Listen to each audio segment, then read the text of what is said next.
여럿 있습니다. 모세는 최고의 지도자지요. 40년 동안 이스라엘 백성들을 광야에서 인도했던 리더십이 있었던 사람이고, 애굽에서 노예로 살던 이스라엘 백성들을 구출하는 용맹함도 그에게 있었고, 또 하나님의 율법을 받아서 가르치는 교육자의 역할도 감당했고, 하나님과 이스라엘 백성들 사이의 중보 역할도 감당했고, 이스라엘 역사에서 모세를 빼어놓고는 말할 수가 없습니다. 또 다윗이라는 인물이 있습니다. 이스라엘 역사의 가장 위대하고 훌륭한 왕, 그러면 다윗이죠. 그는 목동이었지만 하나님께서 그를 택하셔서 이스라엘의 지도자로 세울 때 그는 용맹했고 지혜도 있었고, 그리고 사랑도 있었고, 온 지도자의 모범이 되어지는 사람이 다윗이기도 합니다. 그런데 모세나 다윗과 더불어서 이스라엘의 위대한 지도자 한 사람을 또 이야기한다면 사무엘이라고 말할 수 있습니다. 이 사무엘은 어머니가 자식을 낳지 못하는 한나라고 하는 여인입니다. 그런데 기도 가운데 이 사무엘을 낳았고, 이 사무엘이 이스라엘의 사사이기도 하고 제사장이기도 하고 위대한 지도자이기도 합니다. 그래서 이스라엘이 한 나라가 되어질 때 사울이라는 사람을 왕으로 세우는 일을 감당하였고, 나중에 다윗을 왕으로 세우는 일을 감당하기도 하였습니다. 우리가 3장에서 보았던 것처럼 그의 영향력은 전 세계적으로 이스라엘 온 백성들에게 널리 퍼져서 그의 말이 하나도 땅에 떨어지지 않았다. 그만큼 영향력을 가진 사람이 사무엘입니다. 하나님께서는 이 사무엘을 이처럼 귀하게 쓰셨는데, 이 사무엘이 어떻게 이런 힘을 가질 수 있었고 영향력을 가질 수 있었는가 하는 것입니다. 그것은 단 한마디로 얘기하면 하나님 중심의 교육에서 이 모습이 나왔다라고 얘기할 수 있습니다. 사무엘을 기른 어머니 한나가 어떻게 이 사무엘을 양육하였기에 이스라엘 역사의 가장 귀한 지도자가 될 수 있었는가, 우리가 몇 가지 같이 나누려고 합니다. 첫 번째는 이 사무엘을 하나님의 응답으로 보았기 때문입니다. 오늘 우리가 읽은 아까 1장 27절과 28절 말씀 한번 같이 봅니다. 1장 27절 28절 말씀을 같이 읽어볼까요? 이 아이를 위하여 내가 기도하였더니 내가 구하여 기도한 바를 여호와께서 내게 허락하신지라. 그러므로 나도 그를 여호와께 드리되 그의 평생을 여호와께 드리나이다 하고 그가 거기서 여호와께 경배하니라. 아멘. 특별히 27절 이 아이를 위하여 내가 기도하였더니 내가 구하여 기도한 바를 여호와께서 내게 응답하신지라고 말씀합니다. 이 27절의 이야기는 사무엘을 낳고 나서 그 사무엘을 위해서 기도했더니 하나님께서 내 기도를 들어주셨다, 이런 이야기가 아니에요. 이 이야기는 뭐냐면 사무엘이 태어나기 전에 한나가 사무엘을 자식이 없었습니다. 그래서 그것 때문에 엄청나게 어려움을 당하고 자기 남편은 자식을 보겠다고 두 번째 여인 부인난을 낳죠. 그래서 그 속에서 심적으로 엄청난 고통을 당할 때에 하나님 앞에 기도합니다. 하나님, 저에게 아들을 주십시오. 저에게 자녀를 낳을 수 있는 은혜를 달라고 간절히 기도했더니 하나님께서 그 응답으로 사무엘을 주셨다라고 고백하는 내용이 27절입니다. 그래서 아이의 이름을 사무엘이라고 지었는데, 이 사무엘이라는 이름의 뜻이 뭐냐면 여호와께서 들으셨다. 하나님이 내 기도를 들으셨다, 그 얘기예요. 즉 하나님이 내 기도를 듣고 누구를 주셨다는 겁니까? 아이 사무엘을 주셨다는 거예요. 이 한나에게는 어떤 의식이 있느냐? 이 아이는 내 아이가 아니라는 거예요. 오늘날 부모들이 가지고 있는 그 잘못되어진 의식, 아니 모든 부모들이 가지고 있는 의식은 뭐냐면 소유 의식입니다. 내가 낳았고 내가 길렀으니 이 아이는 내 아이다. 이 생각을 가지고 살아갑니다. 그러다 보니까 통제하려고 하죠. 그리고 그 아이를 통해서 기쁨을 얻기도 하고 실망하기도 하고 낙심하기도 합니다. 그런데 성경이 우리에게 말씀하는 것은 내 소유가 아니고 하나님이 우리에게 보내신 아이라는 거예요. 하나님의 자녀다. 하나님의 자녀다. 우리가 우리 자녀를 기를 때에 저와 여러분들이 항상 명심해야 될 것은 내 소유가 아닌 하나님의 자녀다. 다만 하나님께서 우리에게 맡기셨다. 참 이게 쉽지가 않은 것 같아요. 저도 뭐 두 아이를 기르고 있고 여러분들도 다 아이를 기르고 있지만은 우리 속에 무슨 생각이 있습니까? 내 아이는 내 소유라는 생각이 나도 모르게 꽉 잡혀 있어요. 그래서 내가 잘 길러야 된다는 생각도 있고 내 소유니까 내가 원하는 대로 우리 아이들이 커주길 원하는 마음도 있기도 합니다. 그런데 성경이 우리에게 분명히 말씀하는 것은 하나님이 우리에게 맡기셨다는 거예요. 하나님 맡기셨다는 것이 우리의 소유인 어떤 그런 마음이 우리에게 없는 건 아니죠. 하나님이 맡기셨다. 하나님 맡기셨다. 그래서 이 아이를 하나님이 인도하실 것이다. 이 믿음을 우리가 가져야 합니다. 내 소유라고 생각하면 내 마음대로 통제하려고 합니다. 내가 원하는 대로 이 아이를 이렇게 저렇게 이렇게 끌고 가려고 합니다. 그런데 하나님이 내게 맡기셨다 하면 하나님께서 인도하실 것이다. 하나님이 인도하실 것이라고 하는 이 믿음을 가지고 우리 자녀들을 잘 양육할 수가 있습니다. 저와 여러분들이 하나님 앞에서 먼저 우리 아이들을 바라볼 때 하나님이 내게 맡기셨다. 하나님이 내게 맡기셨다. 이 마음을 가지고 우리 자녀들을 잘 양육하는 귀한 은혜가 있기를 주님의 이름으로 간절히 축원합니다. 벤 카슨이라고 하는 유명한 의사가 있습니다. 이 사람은 흑인입니다. 흑인인데 세계적으로 유명한 신경외과 의사입니다. 그 미국의 디트로이트라고 하는 아주 가난한 흑인 동네에서 태어났어요. 자랐어요. 그런데 이 사람이 잘 자라서 이제 그 세계적으로 유명한 의사가 되었습니다. 존스 홉킨스 대학의 최연소 과장이 되었고, 그리고 샴쌍둥이라고 하죠. 이렇게 아이가 태어날 때 둘이 붙어서 태어나는 그 아이들을 샴쌍둥이라고 하는데, 이 머리가 붙어서 태어난 아이가 있었어요. 그런데 세계 최초로 1987년인가 그 성공적으로 수술해서 두 아이를 분리해서 둘 다 살게 하는 놀라운 이 외과 의사입니다. 그런데 이 벤 카슨은 원래부터 똑똑한 아이가 아니었어요. 어머니가 그를 못 잊는 흑인이었습니다. 그리고 가난한 흑인 동네에서 자랐습니다. 초등학교 때 시험을 봤는데 전교 꼴찌를 할 정도였어요. 그런데 이 사람이 가장 유명한 의사가 될 수 있었던 비결이 뭐냐? 그 어머니의 교육입니다. 어머니는 글을 읽지 못하는 문맹이었어요. 그런데도 어떻게 이 아이를 잘 양육할 수가 있었는가? 이 벤 카슨이 초등학교 때 성적표를 가져왔는데 꼴찌 성적표를 가져왔습니다. 보통 같으면 어떻게 합니까? 그냥 부모들이 난리가 나죠. 야, 도대체 어떻게 했길래 꼴찌 성적표를 가지고 왔느냐? 그리고 마치 내 아들은 안 되는 거 아닌가? 그런 낙심하고 절망할 수 있는데 이 어머니는 그렇게 아이를 얘기하지 않고 이렇게 얘기했습니다. 벤, 너는 무엇이든지 할 수 있어. 하나님이 너를 특별한 목적으로 만드셨단다. 그리고 그 아이를 돌봐줍니다. 그래서 그 마음속에 하나님은 이 아이는 내 소유물이 아니고 하나님의 뜻을 이룰 하나님의 응답의 선물이라고 하는 생각을 가지고 그 아이를 대하기 시작했다는 거예요. 넌 꼴찌가 아니고 하나님의 자녀야. 넌 꼴찌가 아니고 하나님의 자녀야. 그 속에서 이 벤 카슨이 위대한 의사가 되어집니다. 사랑하는 성도 여러분, 오늘 저와 여러분들이 우리 자녀들을 대할 때 꼭 가져야 될 마음의 하나는 내 소유가 아니고 누구의 자녀입니까? 하나님의 자녀입니다. 하나님의 자녀이기 때문에 하나님이 키우셔요. 하나님이 돌보셔요. 하나님이 책임져 주십니다. 그래서 하나님이 책임져 주실 것이라고 하는 그 믿음을 가지고 우리 자녀들을 양육하는 귀한 부모가 꼭 되시기를 주님의 이름으로 간절히 축원합니다.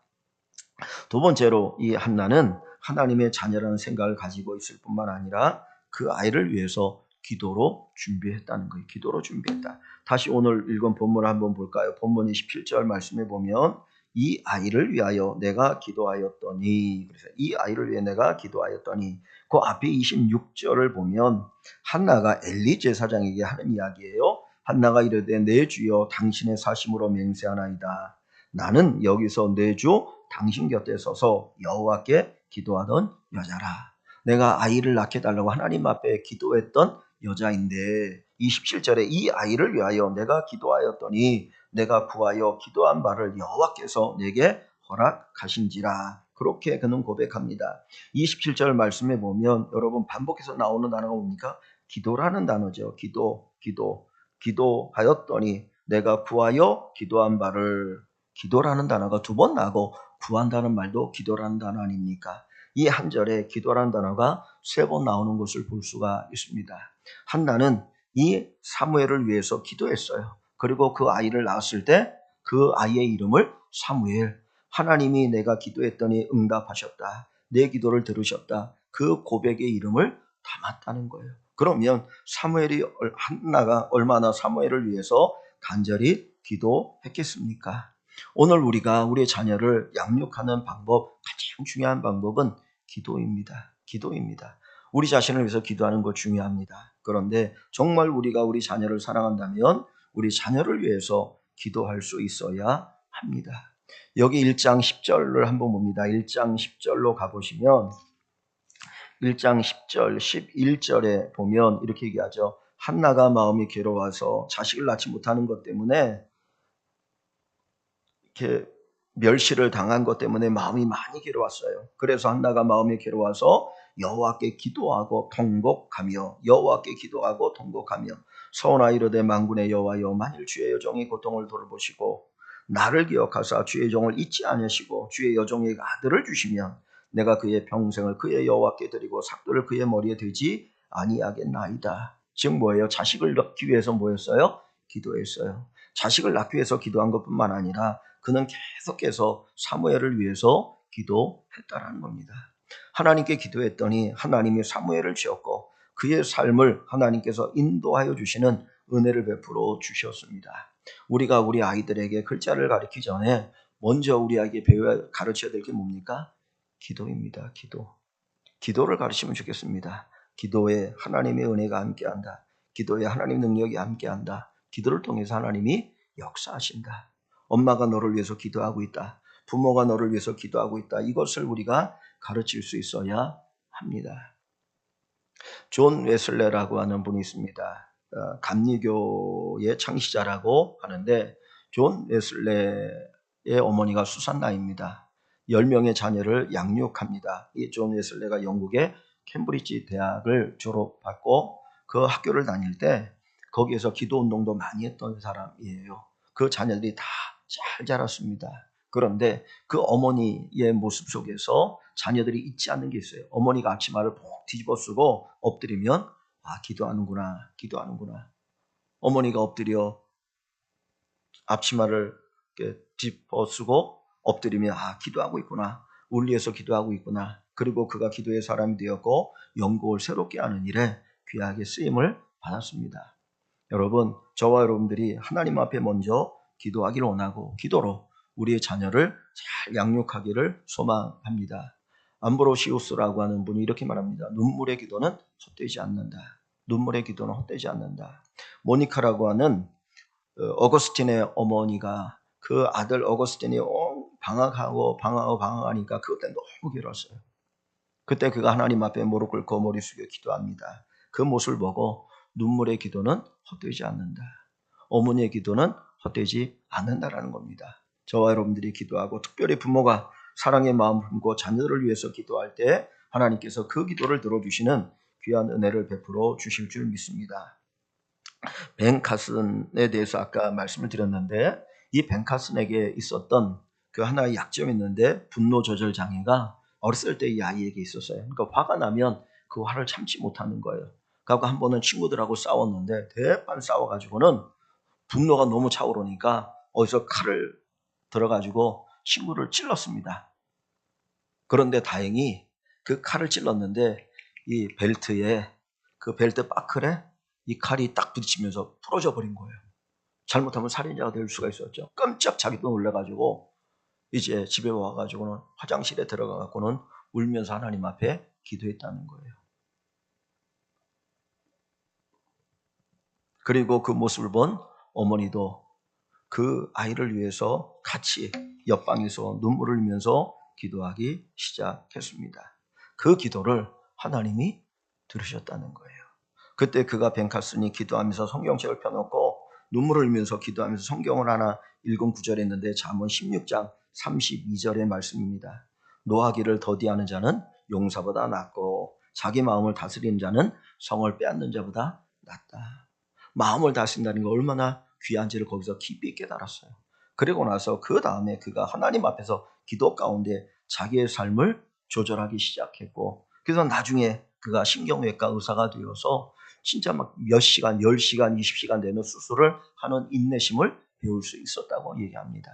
여러분, 우리가 하나님 앞에 기도할 때 하나님께서 우리 기도를 들으시고 또 우리 자녀들을 주의 말씀으로 잘 양육해 주실 줄 믿습니다. 기도하는 부모가 되시기를 주님의 이름으로 간절히 축원합니다. 세 번째로 한나가 이 사무엘을 양육했던 양육의 비결은 하나님께 드리는 아이로 키웠다라는 것입니다. 자, 28절을 보시면 28절에 그러므로 나도 그를 여호와께 드리되 하나님이 내게 허락하셨다. 하나님이 내게 주셨다 그랬죠. 그래서 나도 그를 여호와께 드리되 그의 평생을 여호와께 드리나이다 하고 그가 거기서 여호와께 경배하니라. 하나님이 내게 주셨습니다. 그러니 나도 여호와께 드리겠습니다. 여기 앞부분에 아까 저희들이 보았던 11절의 말씀에 뭐라고 얘기합니까? 11절 말씀을 다시 가보시면 1장 11절 서원하여 이르되, 서원이라고 하는 건 약속하는 거죠. 하나님 내게 이렇게 해주시면 저도 이렇게 하겠습니다. 그 약속의 서원이잖아요. 서원하여 이르되 만군의 여호와여 만일 주의 여종의 고통을 돌보시고 나를 기억하사 주의 여종을 잊지 아니하시고 주의 여종에게 아들을 주시면 내가 그의 평생에 그를 여호와께 드리고 삭도를 그의 머리에 들지 아니하겠나이다 그랬습니다. 하나님께 드리겠습니다. 그리고 삭도를 그의 머리에 들지 않겠다. 이 이야기는 나실인으로 드린다는 것. 구별된 아이로 하나님 내게 주셨으니 내게 주신 이 아이를 하나님께 드리겠습니다. 이 한나가 하나님 앞에 이 아이를 드릴 수 있는 이유가 뭡니까? 헌신이죠. 헌신. 단순한 그러나 헌신이 아니고 교육의 방향을 이야기합니다. 어떻게 아이를 교육하는 게 가장 좋을까? 하나님께 맡기는 것이 가장 좋겠다고 생각하는 거예요. 하나님께 드린다는 이야기는 하나님 앞에 헌신하겠다는 의미도 있지만 하나님께 맡긴다는 의미가 있어요. 맡긴다는 의미가 있습니다. 하나님께 이 아이를 맡깁니다. 하나님이 내게 주셨는데 내가 이 아이를 잘 양육할 힘이 없으니 하나님께 맡기겠습니다. 하나님께서 이 아이를 길러주십시오라고 하는 의미가 여기에 담겨 있는 거예요.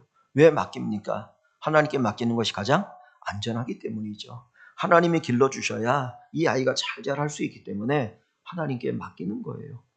사랑하는 성도 여러분, 우리의 자녀들을 하나님께 맡기는 귀한 은혜가 있기를 소망합니다.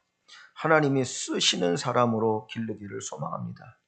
이 한나는 사무엘을 기를 때에 성공의 사람으로 키우는 것이 목적이 아니고 하나님이 쓰시는 아이가 되는 것이 목적이었다는 거예요. 하나님이 쓰시는 사람, 하나님 귀히 쓰시는 자녀가 되기를 소망했던 것이죠. 세상의 기준은 뭡니까? 성공입니다. 다른 사람보다 앞서가는 것입니다. 그런데 한나의 기준은 하나님께 드려서 하나님이 쓰시는 사람이 되기를 원하고 있는 것입니다. 이 사무엘은 왕보다 영향력이 있는 선지자였어요. 우리가 사무엘 상에 있는 말씀을 보면 사울이 왕이 되어지죠. 아까 말씀드렸던 것처럼 사울을 왕으로 세웠던 일을 한 사람이 사무엘이거든요. 그런데 그 사울 왕에게 영향력을 끼칠 수 있었던 사람이 사울입니다. 그래서 사울 왕을 찾아가서 그를 책망하기도 하고 그를 권면하기도 하고 그 사울 때문에 눈물을 흘리기도 했던 사람이 이 사무엘 선지자입니다. 그래서 사울 왕, 한 나라의 왕이었는데 그 왕도 사무엘을 의지하는 거예요. 사무엘이 의지합니다. 그래서 사무엘이 죽고 났더니 이 사울이 어떻게 될지 몰라요. 그래서 어느 정도였느냐?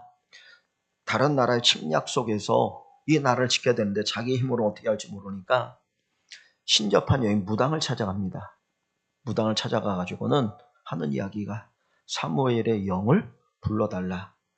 초혼이라고 얘기하죠. 불러달라고 할 정도예요. 그랬더니 그 무당이 막 해가지고는 사무엘의 영이 나타났다고 하면서 이제 뭐 지가 신탁한다고 헛소리를 합니다. 왜 그런 데까지 갔냐? 사무엘이라는 사람의 영향력이 얼마나 큰지를 보여주고 있는 것이지요. 하나님께서 이 사무엘을 그렇게 쓰셨다라고 하는 것을 볼 수가 있습니다. 그래서 아까 우리가 처음 읽었던 사무엘상 한번 보시면 사무엘상 몇 장입니까? 19절입니까? 사무엘상 몇 절이죠? 19절 사무엘상 3장 19절 사무엘이 자라매 여호와께서 그와 함께 계셔서 그의 말이 하나도 땅에 떨어지지 않게 하시니 그 말이 하나도 땅에 떨어지지 않는다는 뭡니까? 영향력을 이야기해요. 영향력을 이야기합니다. 그 말의 영향력, 모든 백성들이 그 말을 듣고 그 말 앞에 순종하고 그 말을 받아들이는 은혜 역사가 있다 하는 것을 우리에게 보여주고 있는 것입니다. 그래서 하나님 앞에서 우리가 그 기도할 때, 드려질 때 하나님께 쓰시는 믿음의 사람이 되어질 수가 있다라는 것입니다. 이 벤카슨도 세계적으로 위대한 의사입니다. 그런데 그가 수술할 때 그가 반드시 했던 일들이 있습니다. 뭐냐면 기도입니다. 그래서 환자나 보호자를 만나면 먼저 그들과 함께 더불어 기도했습니다. 그리고 환자나 보호자를 만나지 못할 때는 혼자 하나님 앞에 무릎 꿇고 하나님 앞에 기도를 합니다. 하나님, 제가 이 수술을 하는 것이 아니라 하나님께서 저를 통해서 이 수술을 하시고 저를 사용하여 주십시오. 하나님 앞에 그렇게 기도하고 수술할 때 하나님의 도움의 손길을 경험할 수가 있게 되어진 것입니다. 하나님 앞에 나를 드리는 삶, 하나님 앞에 나를 드리고 주님이 나를 쓰십시오. 하나님 나를 귀 쓰십시오. 이 고백을 가지고 저와 여러분들이 우리 자녀들을 주의 말씀으로 잘 양육하는 귀한 은혜가 있기를 주님의 이름으로 간절히 축원합니다. 네 번째는 이 한나는 사무엘을 어릴 때부터 하나님 중심의 환경에 두었다 하는 것을 보여줍니다. 1장 24절 한번 볼까요? 1장 24절 사무엘상 1장 24절입니다. 1장 24절 같이 한번 읽어봅니다. 1장 24절 젖을 뗀 후에 그를 데리고 올라갈새 수소 3마리와 밀가루 1에바와 포도주 1가죽부대를 가지고 실로 여호와의 집에 나아갔는데 아이가 어리더라. 아멘. 이 한나가 이제 이 사무엘을 데리고 어디로 올라가느냐? 성소로 올라갑니다. 젖을 뗀 후에 젖을 먹이고 이제는 젖을 뗀 후를 얘기하는데 우리는 젖을 일찍 떼잖아요. 뭐 1살 정도, 뭐 돌 이전에 거의 젖을 떼지만은 이스라엘 사람들은 오랫동안 젖을 먹이거든요. 그래서 뭐 5, 6, 7살 뭐 그렇게 되어질 때까지 젖을 먹입니다. 그 젖을 떼고 나서 아이를 데리고 이제 성전으로 올라가게 됩니다. 그래서 아이를 데리고 갔다 그러죠. 2장을 한번 봅니다. 2장 11절. 2장 11절 말씀입니다. 2장 11절 같이 읽어볼게요. 엘가나는 라마의 자기 집으로 돌아가고 그 아이는 제사장 엘리 앞에서 여호와를 섬기니라. 아멘. 이제 사무엘은 어떻게 됩니까? 성전에서 어린 아이로서 여호와를 섬기게 됐다라고 얘기합니다. 즉, 이 사무엘은 어디에서 자랐느냐? 하나님의 집, 하나님이 계신 성전에서 자라게 되어집니다. 이 어머니가 기도로 사무엘을 양육합니다. 뿐만 아니라 이제 아이가 조금 더 자랐을 때는 하나님의 성전에 두었습니다. 그 이유는 뭐냐면 하나님 앞에 서원했기도 했지만 하나님의 성전에서 자라는 것, 즉 다시 말하면 영적 환경에서 자라는 것이 귀하다는 것을 보여주고 있다는 사실입니다. 사무엘은 제사를 드리는 과정에서 자랐습니다. 하나님의 말씀을 듣고 자랐고 하나님의 임재를 듣고 자랐습니다. 그래서 사무엘상에 보면 이 사무엘이 성전에서 이렇게 자고 있는데 사무엘아 사무엘아 부르는 소리가 들리죠. 그래서는 일어나가지고 엘리 제사장이 자기를 부른 줄 알고 막 찾아갑니다. 저 부르셨습니까? 아니 나 안 불렀어. 가서 자. 또 잡니다. 그런데 또 사무엘아 사무엘아 부르는 소리가 들려요. 그래서 다시 또 찾아갑니다. 제사장님 저를 부르셨습니까? 아니 안 불렀어. 그리고 또 누웠는데 얼마 있다가 또 사무엘아 사무엘아 부르는 소리가 들리는 거예요. 그때 사무엘이 다시 엘리 제사장을 찾아갑니다. 그때 엘리 제사장이 이야기하기를 내가 부르는 것이 아니라 하나님이 너를 부르시는구나. 그러니 사무엘아 사무엘아 부르거든 이렇게 얘기해라. 주여 말씀하옵소서 종이 듣겠나이다. 그리고 말씀을 들으라고 이야기했죠. 그때 하나님께서 사무엘에게 놀라운 비밀을 가르쳐 줍니다. 사무엘은 어렸을 때부터 영적인 환경 속에서 자랍니다. 말씀을 듣고 기도 가운데 자라고 예배 가운데 자라게 됩니다. 그래서 결국 그는 하나님이 함께하는 사람이 되었고 그의 영향력이 강해지는 것을 볼 수가 있어요. 오늘 우리에게 있어서 우리 자녀들을 양육할 때에도 하나님 중심의 환경에서 자라게 하는 것이 필요합니다. 예전에는 교회에서 아이들이 그냥 자랐습니다. 뭐 우리 클 때에는 뭐 그만큼 학원을 많이 다닌 것도 아니었고 저는 중3 때부터인가 전두환 씨가 대통령이 되고 난 후에 학원은 재학생 못 다니게 해서 학원 다니지 않고 그냥 학교에서 자율학습하고 이렇게 컸어요. 그게 좋았던 것 같아요. 사교육비도 덜 들고 그리고 조금 더 아이들도 여유가 있었던 거 아닌가 그런 개인적인 생각이 들기도 하는데, 그때 보면 정말 교회에서 많이 모여서 그리고 같이 믿음 안에서 기도도 많이 했고 그리고 그 속에서 잘 자란 모습들도 많이 봅니다.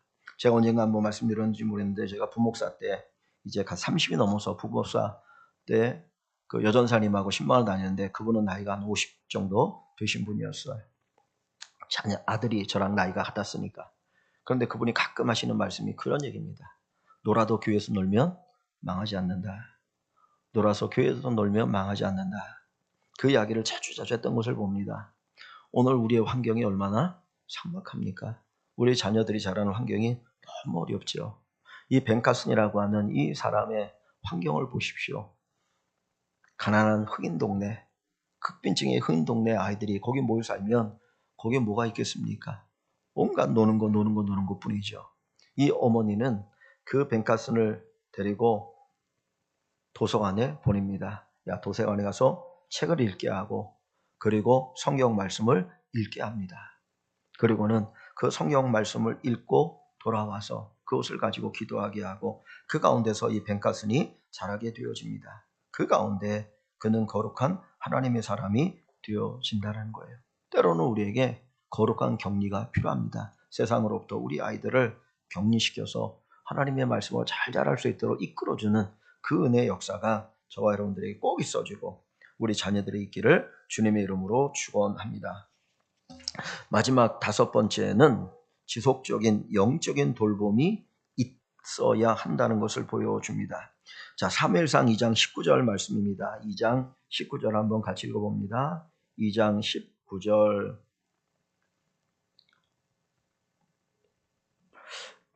그의 어머니가 매년 드리는 제사를 드리러 그의 남편과 함께 올라갈 때마다 작은 곳을 지어다가 그에게 주었더니. 아멘. 지금 어린 사무엘은 성전에서 자라요. 엘리 제사장 곁에서 자라는데 이 어머니가 1년에 한 번씩 성전에 올라갈 때마다 뭐를 만들어서 올라간다고 합니까? 작은 겉옷을 지어다가 그에게 주었다 그랬어요. 매년마다 아이가 클 때마다 거기에 맞는 옷을 입혀주고 있습니다. 비록 이 한나는 하나님 앞에 소원했기 때문에 아이를 성전에 맡겼습니다. 하나님께 맡깁니다. 하나님이 키워주십시오. 그렇다고 해서 내 책임을 다 끝났다 외면하는 것이 아니고 매년 올라갈 때마다 겉옷을 만들어서 입혀주고 있다라는 거예요. 그러니까 하나님께 우리 자녀를 맡겨야 됩니다. 자녀를 맡겨야 되죠. 그러나 자녀를 맡기는 거 끝나면 안 되고 부모의 책임은 감당해야 합니다. 방치가 아니고 자녀를 위해서 기도하고 자녀를 양육하고 자녀를 위해서 우리가 돌아보는 것들이 필요하다는 것을 보여주고 있는 것입니다. 여기 겉옷이라는 표현이 있어요. 겉옷이라고 하는 표현은 제사장이 입는 옷이거나 아니면 귀족들이 입는 옷을 이야기해요. 그래서 매년마다 이 겉옷을 만들어서 그 아이에게 입혀줍니다. 그것을 입혀줄 때마다 무슨 마음을 갖게 하냐면 너는 하나님의 거룩한 제사장이야. 너는 하나님의 거룩한 제사장이야. 그 의식을 그 아이에게 심어주었고 그 의식을 가지고 이 사무엘이 자라게 되었고 그리고 나중에 하나님 앞에 귀하게 쓰임받는 은혜 역사가 있는 것을 볼 수가 있습니다. 오늘 우리에게도 마찬가지입니다. 이 벤카슨의 어머니가 이 아이를 잘 기르기 위해서 도서관에 가서 책을 읽고 독후감을 쓰게 하고 또 성경을 읽고 느낀 점을 쓰게 했다고 그랬죠. 그리고 나서 그것을 가지고 오면 어머니가 이렇게 봅니다. 그리고는 빨간색으로 이렇게 줄을 그어준다는 거예요. 그런데 처음에 벤카슨은 자기 어머니가 글을 읽지 못하는 문명이라는 걸 몰랐어요. 근데 이 어머니는 글을 모르면서도 줄을 쳐준 거예요. 줄을 쳐준 겁니다. 왜냐하면 관심이었어요.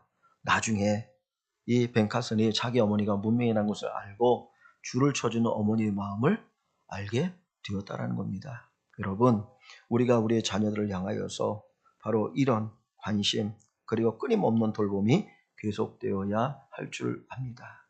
하나님께 맡기고 하나님께서 이 자녀를 돌봐 주실 것을 기대하는 그 마음을 가지고 저와 여러분들이 우리 자녀들을 잘 양육하는 귀한 은혜가 있기를 주의 이름으로 축원합니다.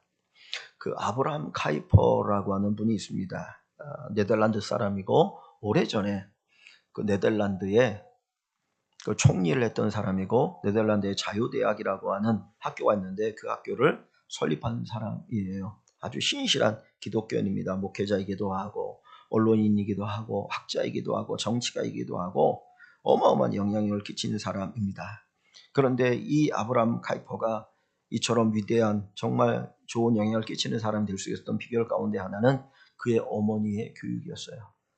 그를 위해서 열심히 기도했습니다. 뿐만 아니라 이 아이가 책을 읽을 때마다 책 맨 앞장에 이런 글을 썼다고 합니다.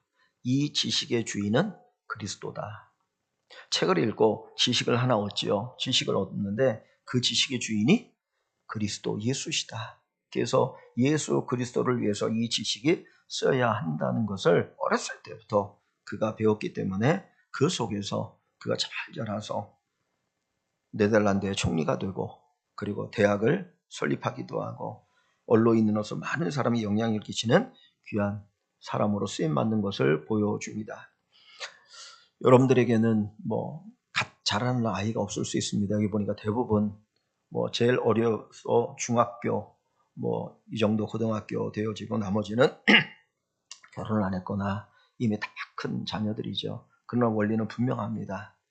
우리의 자녀들 분명히 하나님이 우리에게 맡기신 자녀예요. 내 소유가 아닌 하나님이 맡기셨고 우리가 잘 양육해서 하나님께 영광을 돌리는 귀한 주의 자녀들로 자라도록 하기 위해서 하나님이 우리에게 맡기신 줄 압니다. 우리의 소유가 아니라 하나님의 자녀다. 그 의식을 가지고 사랑하는 우리 자녀들을 위해서 기도하시고 영적인 좋은 분위기 속에서 잘 자랄 수 있도록 저와 여러분들이 그 하나님께 맡기면 하나님께서 책임져 주실 것입니다. 책임져 주십니다. 그 은혜가 우리 모두에게 있기를 주님의 이름으로 간절히 축원합니다.